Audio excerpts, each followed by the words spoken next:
এগুলো আবার ভিডিও করা লাগে নাকি? চিংড়ি মাছ আর পুঁই শাক কে রান্না করতে পারে না? ঠিক এমন করে বলছিল আমার এক আন্টি। আমি তখন মনে মনে চিন্তা করছিলাম, একটা সময় আমি কিছুই রান্না করতে পারতাম না। ডিম একটা ভাজতে পারতাম, তাও আবার তেল দিয়ে 3 মাইল দূরে থাকতাম। আর মাঝে মাঝে সবজি রান্না করার চেষ্টা করতাম, তাও কি জঘন্য হইতো। তো এখন রান্না করতে করতে ঠিক হয়ে গেছে। রান্না করা খুব বেশি কঠিন কাজ না। আপনি এই মনটা শুধু রান্নাতে দিয়ে দিবেন আর সব কিছু পরিমাণটা বুঝলেই হবে। আসলে মা না থাকলে খাওয়ার অনেক বেশি কষ্ট করতে হয়, আর অনেক রকম কাজ মায়ের থেকে দেখে শিখে ফেলা যায়। যাই হোক, আজকে রান্না করে ফেললাম চিংড়ি দিয়ে পুঁই শাক। পুঁই শাক চিংড়ি কিভাবে রান্না করেছি তা তো দেখলেন।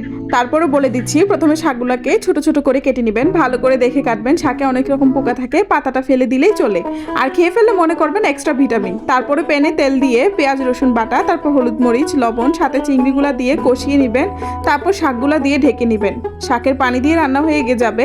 ভিডিওটি দেখার জন্য ধন্যবাদ। লাইক কমেন্ট শেয়ার করতে ভুলবেন